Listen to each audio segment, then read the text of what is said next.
یہاں پر میں آپ کے سامنے آج ایک انکشاف کرنا چاہتا ہوں، اور یہ انکشاف اس طرح سے ہے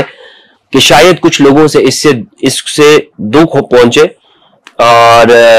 میں بہت صراحت اور وضاحت کے ساتھ اس پہ بات کرنا چاہتا ہوں۔ میں نے پہلے بھی اس پہ بات کی ہے، لیکن شاید اتنی صراحت کے ساتھ میں نے اس چیز کا انکشاف نہیں کیا، لیکن آج میں آپ کے سامنے اس لیے بیان کرنا چاہ رہا ہوں کہ ہمارے نوجوانوں کو جب اس طرح کی بات بتائی جائے نا کہ اس کا لباس یہ ہے، یہ اندر سے شیعہ ہے، یہ اندر سے رافضی ہے، یہ پیڑ ہے، وغیرہ وغیرہ، تو ان کے سامنے ایک واضح اصول میں آپ کو دینا چاہتا ہوں ایسے نوجوانوں کے بارے میں، کیونکہ میرے جو مدعا اور مخاطب ہے وہ یہی نوجوان ہے جو اہل سنت والجماعت کا ہے۔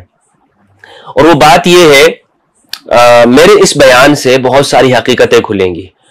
کچھ لوگ غصہ بھی ہوں گے لیکن مجھے چونکہ حق بات کرنی ہے، کچھ لوگ خوش بھی ہوں گے لیکن مجھے کسی کی ناراضگی اور خوشی یہ مقصود نہیں ہے۔ میں آپ کے سامنے اس بات کو بہت واضح انداز میں کہنا چاہتا ہوں کہ آج تک جو اسلامی تاریخ کا، فرقوں کا، مختلف مکاتب کا جو میں نے مطالعہ کیا اور تنقیدی مطالعہ کیا ہے، تو اس کے نتیجے میں مجھ پر ایک بات واضح ہوئی ہے جو بالکل ایسی،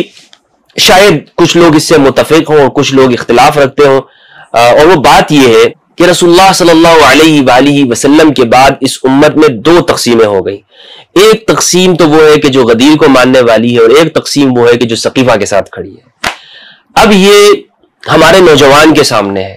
کہ یہ جو تقسیم ہوئی ہے، اور یہ بات میں وہ آپ کے سامنے کر رہا ہوں کہ پہلے میں نے اس پر گفتگو کی ہے لیکن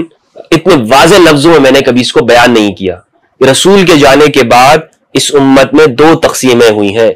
یا تو آپ غدیر کے ساتھ ہیں یا سقیفہ کے ساتھ ہیں، یا تو غدیر کی بیعت ہے، غدیر کی ولایت کا اعلان ہے، یا سقیفہ کے اندر خلافت کا آغاز ہے۔ اب یہ ہمارے سنی نوجوان کے اوپر ہے کہ وہ کہاں کھڑا ہونا چاہتا ہے،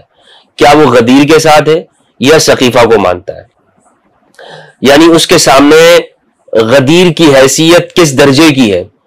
ورنہ تو ہمارے بہت سے اہل سنت احباب کہتے ہیں کہ غدیر کو ہم بھی مانتے ہیں، لیکن کس حیثیت میں مانتے ہیں یہ بات بہت ضروری ہے۔ تو مثال کے طور پر فدق کا معاملہ ہے تو آپ سیدہ زہرا کے ساتھ ہیں، یا آپ فدق کا حق ان کے لیے تسلیم نہیں کرتے ہیں۔ خلافت میں آپ غدیر کو مان رہے ہیں، ولایت کو مان رہے ہیں، یا سقیفہ کو مان رہے ہیں۔ صفین میں آپ امام علی کے ساتھ ہیں یا باغی گروہ کے ساتھ ہیں۔ کربلا میں آپ امام حسین کے ساتھ ہیں یا یزید کے ساتھ ہیں۔ کیونکہ غدیر کو ماننا صرف یہ نہیں ہے کہ ہم مولا علی کو جناب مولا کائنات مانتے ہوں لیکن پھر ان کی ایک بھی نہ مانتے ہوں، یعنی غدیر کو ماننے کے بعد بھی آپ امام علی علیہ السلام کے جو مواقف آگے ہیں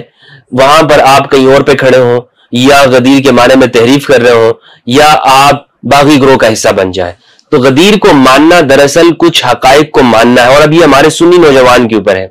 کہ وہ کس جگہ پر ہے، حدیث الثقلین کے ساتھ ہے یا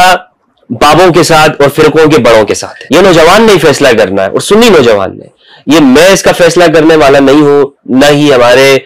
دوست احباب ہیں، نہ کوئی آپ کے سامنے آپ کو زبردستی آپ کے اوپر کر سکتا ہے۔